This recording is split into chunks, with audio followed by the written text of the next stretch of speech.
It's time for a silly story. It all started in the capital of Stung Trang province, Cambodia. I just arrived around 5 a.m. on a bus coming from the city about 10 hours away. I was tired, exhausted, but nothing was going to get in my way.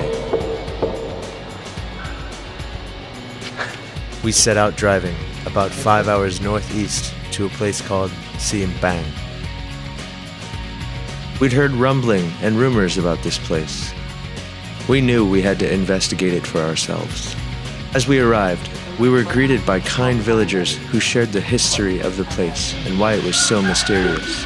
Some places were too dangerous to trek in a car. Currently deciding if we're going to take the truck on the bridge.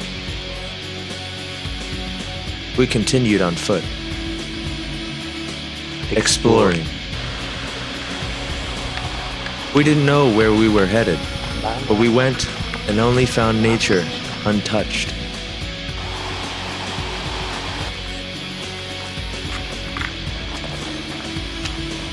We found a well that would never run dry.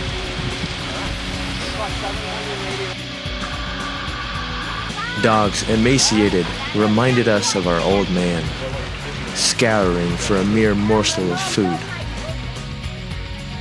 The downpouring started as we were connecting with the locals. We had met a man that had an eagle as a pet. The eagle was faithful to him. He would always return back to his shoulder. We blazed further and stumbled upon a group of young monks working with their togas tied up to their waist like that of a diaper.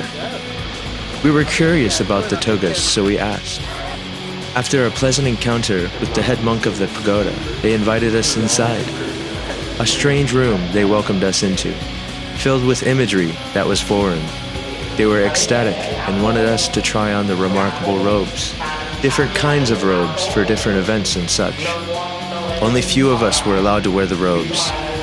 They insisted that some of us maybe were too big for the robes.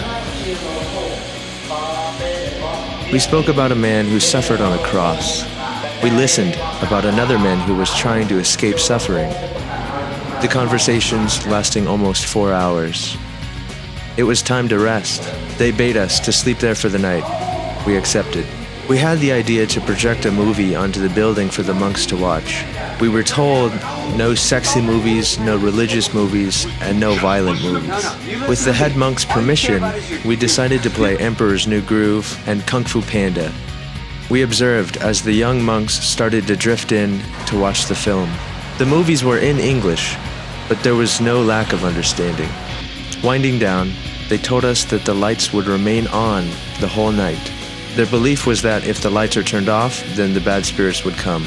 The lights didn't bother me, but with the doors open, the bugs buzzing and crawling were troublesome. Little sleep was granted that night. The next morning, we said our goodbyes and headed to breakfast. Noodle soup. We debated getting tattoos at the shop next door, but instead settled for a haircut. And just like that, we were on our way onto our next adventure.